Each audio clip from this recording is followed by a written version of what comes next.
So you say you're looking to become financially independent. Well, stay tuned to this video because I'm going to explain to you how we accomplished that at the age of 40. Hi, I'm Dave from the Two Poor Millionaires, and in this video I'm going to talk to you how we achieved financial independence at the age of 40. Whenever we tell people that we're retired, they always say there's no way I could do that. Well, we firmly believe that you can do that, and the only thing that's stopping you is not having the right information. So in this video, what we want to do is show you and explain to you the steps that we took in order to retire at the age of 40.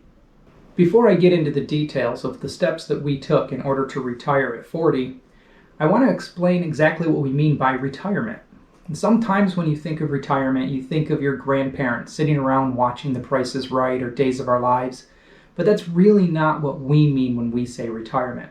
What we mean by retirement is really just doing whatever you want and doing it on your own terms. For example, I still have a lot of other projects that I do during the day, some of which make me money, others I do just for enjoyment. But I do them when I want, I do them as much as I want, and I do them how I want to do them. And having that freedom to be able to do what you want is really what we're looking for. The idea is to not have to worry about money. Not having to worry about where your next paycheck is coming from. This is referred to as financial independence. Rather than saying that we're retired, I really like to think of us as being financially independent. There are multiple levels of financial independence, and you can achieve financial independence at various stages of your life. For example, if you're still in school, while you're still employed, or even while you're quote-unquote retired. So this really brings me to a term that you may have heard before called FIRE. FIRE is an acronym which stands for Financial Independence, Retire Early. In my opinion, the retire early is more of a goal, whereas financial independence is a means of achieving that goal. So let's talk about the steps that we actually took in order to achieve our financial independence. The first step really was to evaluate our financial situation. We sat down and we took a financial inventory. So we looked at our credit cards and our bank statements for several months. An ideal time frame would be a minimum of 3 months, but 6 months is usually pretty good.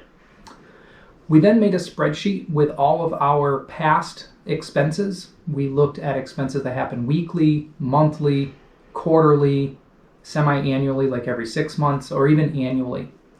And we had to make sure that we looked at those expenses that might not show up on your credit card because they're relatively infrequent, but they're still necessary. For example, vehicle registration and insurance, visits to a vet if you have a cat, annual membership dues such as homeowners association, etc.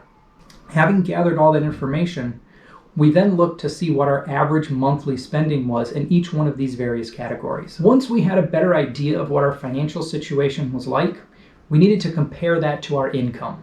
So really, what is our bottom line? After we take all our income, subtract our expenses, how much money do we have left? Hopefully that number is positive. You don't want to be living beyond your means.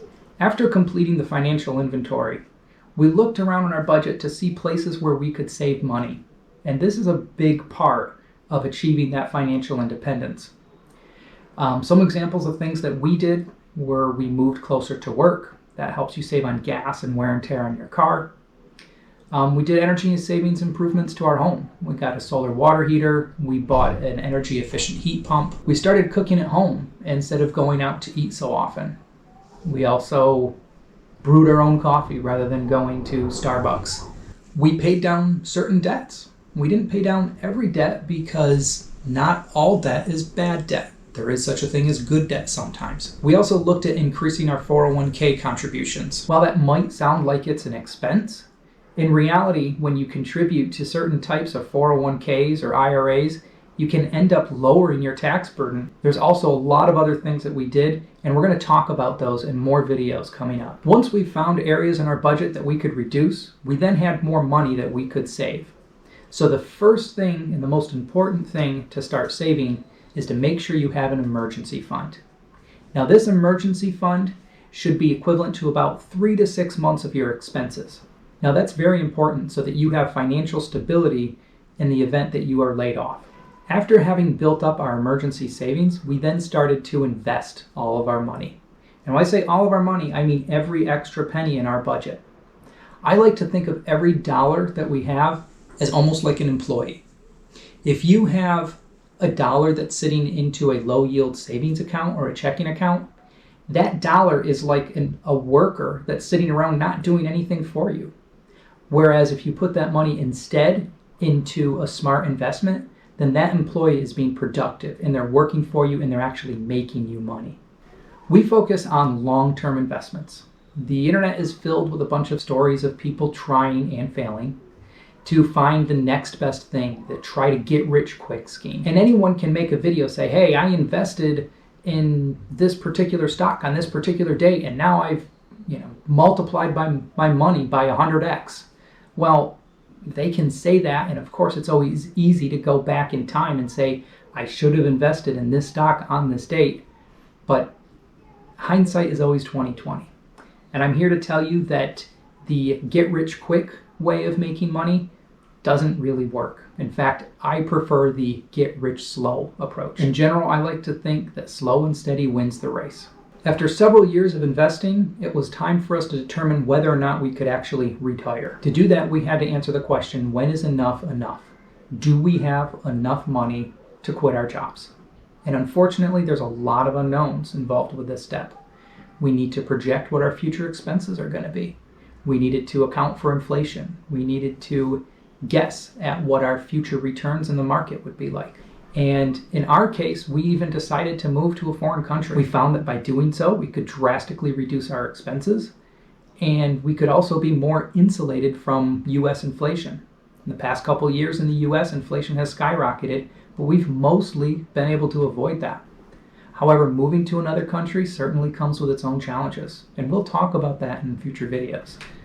So once you finally decide to retire, you now have to start withdrawing from that savings. I was told by lots of different sources that doing so was going to be difficult. I was prepared, but I didn't really realize how tough that was going to be. I had spent many years just saving. And finally, you have to start to withdraw from that account. And that was a big shock for me. There's several resources out there that will try to help you figure out how you should withdraw your money. There are things such as the 4% rule. Some people even use a 3% rule or a 5% rule. There is a bucket strategy. Some people say just YOLO. After a period of trial and error, we found a system that works for us. And again, we'll talk about this more in a future video. Now, having said that, I need to go over a few disclaimers. First and foremost, this is not financial, investing, or tax advice. We are not professionals in any of these areas, and this is simply our own experiences. This is what has worked for us, but this may or may not work for you. We try to provide you with actionable information, but by no means should you think that this is the only way that you can achieve financial success. So we've gone over what we did in order to achieve our financial independence. We're going to have a lot more details in upcoming videos. And in fact, we're even considering creating a website that's going to have different financial calculators and tools on it that you can use in order to help you achieve your financial goals. So please subscribe so you can stay updated with our future videos. Here's wishing you financial success.